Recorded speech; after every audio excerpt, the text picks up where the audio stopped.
नमस्कार दोस्तों, आज मैं आपको एक हीरा के बारे में बताऊँगा।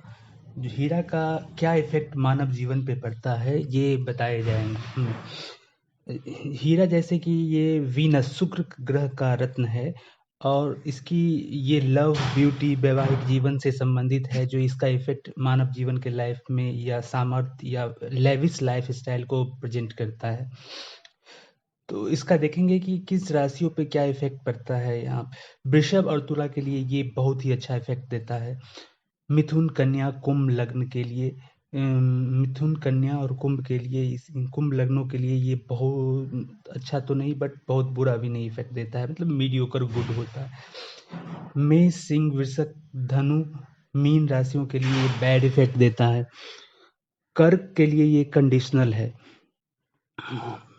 रामायण काल में हम लोगों ने देखा था कि एक सामंतक हीरा के बारे में चर्चा की गई है। सामंतक हीरा के बारे में कहा जाता है कि ये इंद्र के द्वारा रामायण काल में मिलता है। ये पृथ्वी पे आते हुए लास्ट में एट द लास्ट रामायण के लास्ट में ये जामन जी के पास पहुंचा है और जामन जी तो अजर अमर थे, तो वो सेम कैरेक्टर महाभारत काल में भी दिखा है और ये कैरेक्टर जामवंती के विवाह के समय में ये कृष्ण के पास ये हीरा आ गई है। ये सेम हीरा इसी हीरा के लिए कृष्ण जी को सत्यभामा और जामवंती दोनों से विवाह करना पड़ा है। आगे चल के यदुवंश का एक तरह से विनाश हो गया इस हीरा के कारण। कहना तो एग्जैक्टली सही नहीं होगा बट एक गांधारी का श्राप भी चल रहा था यदुवंश पे, जिसके इफेक्ट से कृष्ण के का पूरे यदुवंश का विनाश हो गया। बट हीरा का भी इफेक्ट भी होता है। जनरली कहा जाता है कि हीरा सभी को सूट नहीं करता है, जिनको सूट करता है बहुत अच्छी तरह से सूट करता है, बहुत ही लाइफ बहुत ऊंचाई तक पहुंचा सकता है, और जिसको सूट नहीं करता है वो राजा को रंक बना सकता है, रंक को राजा बना सकता है। देखना यही है कि किस लोगों को कैसा सूट करता है। आगे चल के हम इस पे देखेंगे कि किसका क्या इफेक्ट होता है।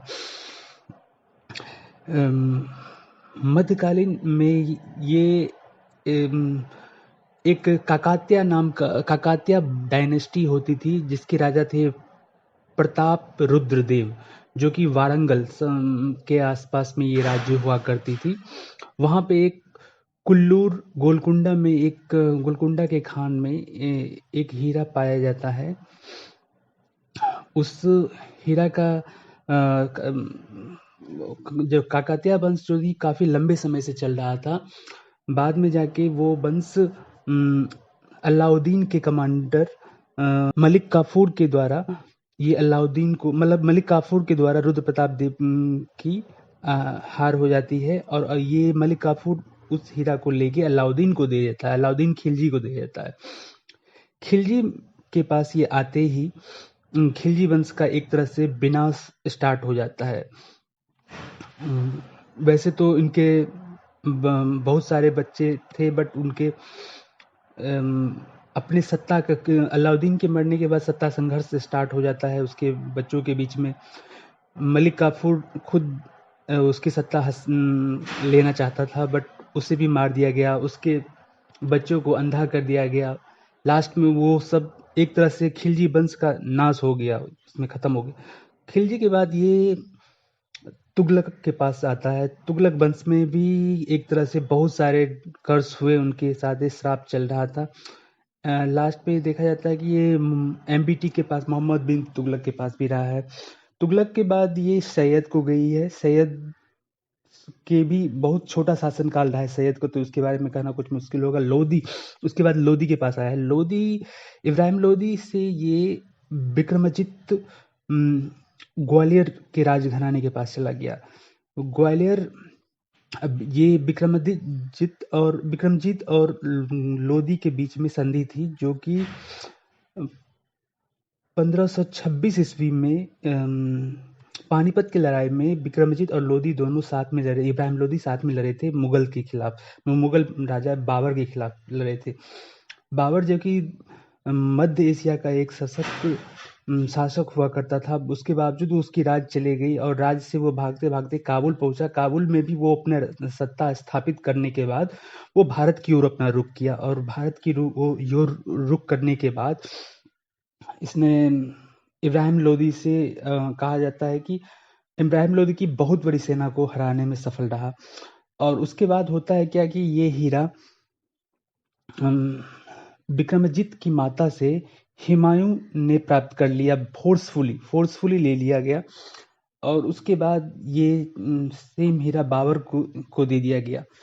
बाबर ने इस हीरा को पुनः लौटा दिया हुमायूं के पास, बोला कि तुम इसको यूज करो। यहाँ से इस हीरा का नाम चेंज हो जाता है, बाबर का हीरा करके यूज होने लगा। उसके बाद ये बाबर इसके बाद सिर्फ 4 साल और शासन कर सका और उसकी मृत्यु हो गई जहर देने के कारण, जो कि इब्राहिम लोदी की माता ने शायद दिया था। बहुत सारे इसके बारे में कहानियां हो सकती है, बट एक कारण ये भी है कि उसे बाबर को जहर देके मारा गया था। उसके बाद हुमायूं के जीवन को तो बिल्कुल ही अस्त व्यस्त कर दिया गया था, जो कि वो हुमायूं दो युद्ध अपने साथ सत्ता शासन आने के बाद वो हार गया। जैसे चौसा, बिलग्राम, शेरशाह सूरी ने उसे दोनों युद्ध में हरा दिया। और हारने के बाद एक तरह से पूरा राजपाट उसका चले गया। जाने के बाद वो ईरान में जाके ईरान के शासकों के पास शरण लेना पड़ा। वहां पे फिर से ईरान भी ये साथ में लेके गया था हुमायूं ये हीरा को।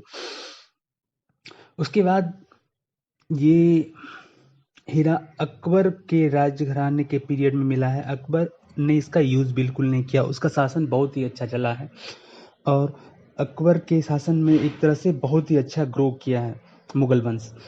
उसके बाद जहांगीर ने भी इसका यूज नहीं किया और इसके शासन भी ओवरऑल कहा जाए तो ठीक ही चला है, ठीक तरह से चला है।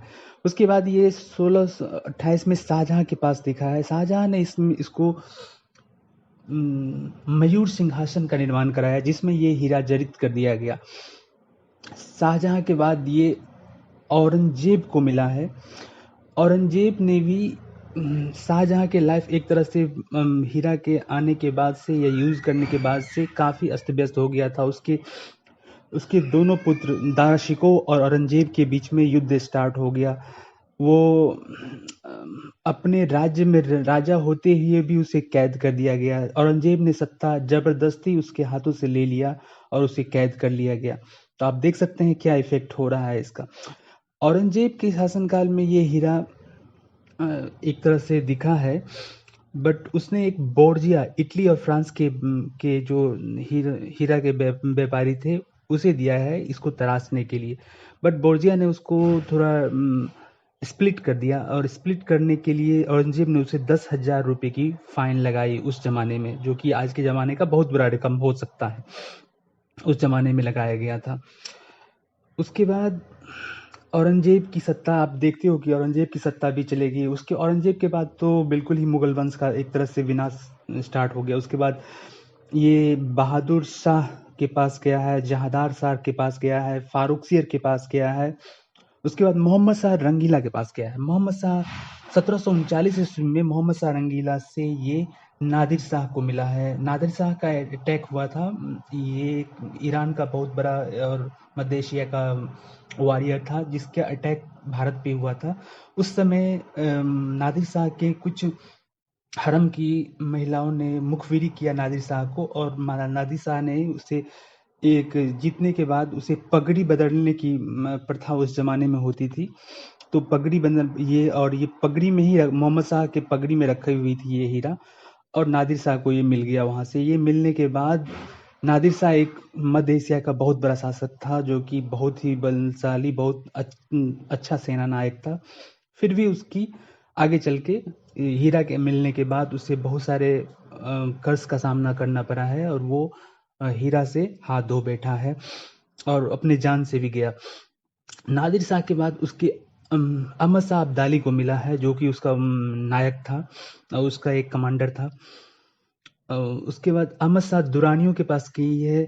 दुरानियों के बाद उसके सन शाह सूजा को गया है। शाह सूजा को शाह शुजा को उसके राज्य चले गई सब कुछ, लास्ट में जाके उसे शरण लेना पड़ा महाराजा रंजीत सिंह पुनः पंजाब के ओल्ड पंजाब के राज्य में। महाराजा रंजीत सिंह के ने इसे कहा जाता है कि वो शाह शुजा से ये लेने के लिए उसे कई दिनों तक जेल में रखा था, और उसके संबंधियों को या उसके परिवारजनों को उन्होंने खाना पीना तक देना रोक दिया। तब जाके उन्होंने रंजीत सिंह ने ये हीरा पाया उन्होंने। रंजीत सिंह के बाद ये हीरा आना तो चाहिए था दिलीप सिंह के पास, उनके पुत्र, बट रंजीत सिंह ने एक वसीयत बनाई थी। वसीयत में लिखा गया था कि वो पुरी के जगन्नाथ टेम्पल को ये देना चाहते हैं। ये जिस टाइम में ये बात की घोषणा की गई रंजीत सिंह के द्वारा, तो अंग्रेज यहाँ पे इंडिया में अंग्रेजों का शासन था, और ब्रिटिश क्वीन ने ईस्ट इंडिया कंपनी को एक निर्देश दिया कि आप इस हीरा के बारे में खबर रखिए कि किसके पास कहाँ कैसे जा रहा है। उस जमाने में हुआ करती थी क्या कि बहुत सारे राजवंश इस हीरा को लेना चाहते थे, बट सभी को उसका कर्ज या पता नहीं था कि उसमें क्या होता है, क्या इफेक्ट हो सकता है। लेना चाहते थे, और भी बहुत सारे राज्य घराना इसको लेना चाहते थे, बट ले नहीं पाए वहां पे। फिर उस रंजीत सिंह की मृत्यु हो जाने के बाद, ये लॉर्ड डलहौजी ने 1848 ईस्वी में इसे ईस्ट इंडिया कंपनी से लेते हुए, ये जाते हुए एक जहाज के द्वारा इसे भेज दिया गया ब्रिटिश एम्पायर के पास। कहा जाता है कि एक जहाज में जाते हुए भी एक तरह से कोलरा फैल गया, हैजा फैल गया, और फिर सारे जहाज के लोग इन्फेक्टेड हो गए। उस जहाज के कैप्टन ने बोला कि मैं इसे मॉरिशस में इसमें आप लोगों को दवा की हेल्प करवाऊंगा वहाँ पे, बट मॉरिशस में इसको रोका नहीं गया। जब रोकने के बाद वहाँ के लोकल पीपल को पता चला कि यहाँ पे इस जहाज में हैजा फैल गई है, तो उसे मॉरिशस में इंटर करने से रोक दिया गया। तो फिर कैसे कैसे करके वो फिर भी उसको एक टाइफून का सामना करना पड़ा उस सेम जहाज को, और कैसे कैसे करके वो ब्रिटिश के पास पहुंचा है। ब्रिटिश के पास पहुंचने के बाद ये ब्रिटिश राज्य में बहुत सारे हलचल होने लगी, बट इसका महारानी विक्टोरिया को इसका कुछ हद तक जानकारी लग गई थी कि ये इसका क्या इफेक्ट होता है। तो उन्होंने अपने वसीयत में एक रूल बनाया कि ये हीरा केवल उनके राज्य की महिलाएं ही पहनेगी, और नहीं तो उस राज्य के म्यूजियम वगैरह में रखा रहेगा। तो उस म्यूजियम में रखने के बाद उसने म्यूजियम में महारानी, उसके बाद ये विक्टोरिया, एलिजाबेथ, बहुत सारे शासिकाओं ने यहाँ ब्रिटेन की राजघराने में पहना है। उसके बाद से कंटिन्यू ब्रिटेन घराने में आज के दिनों में भी है। बट ये ओवरऑल ये कह सकते हैं कि हीरा का क्या इफेक्ट हुआ है कि एक तरह से भारत का उस जमाने में ये दुर्भाग्य था, और ये ब्रिटेन ले गया। और ब्रिटेन के बारे में कहा जाता था कि ये कभी इसका सूर्यास्त नहीं होता है। इस राज्य की, ब्रिटेन राज्य में इतने सारे इसके उपनिवेश थे कि उसकी सूर्यास्त नहीं होती थी। आज के डेट में ये एकदम बिल्कुल सूर्यास्त क्या, वो अपने वजूद के लिए संघर्ष कर रहा है, और एक तरह से उसका सारा बैड इफेक्ट ब्रिटेन पे भी दिख रहा है कि क्या होता है उस पे। उसके सारे राज्य जा रहे हैं, एक एक उपनिवेश चले गए। उसकी अभी की इकोनॉमिक कंडीशन, अभी इंडिया उससे आगे निकल चुका है इकोनॉमिक कंडीशन में।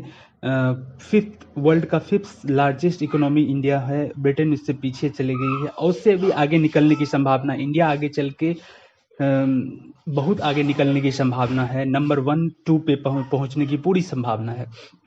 ब्रिटेन इससे नीचे की ओर जाएगा, अभी 10 से बाहर निकलेगा, हो सकता है 20 से बाहर निकले, ऐसा भी हो सकता है।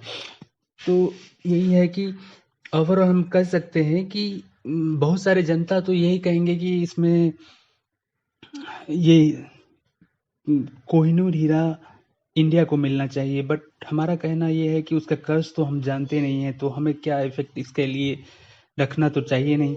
इसी के लिए वो हमारा कर्ज लेके ब्रिटेन राजघराने में गया है, तो वो सारे कर्ज इफेक्ट उन्हीं पे होगा।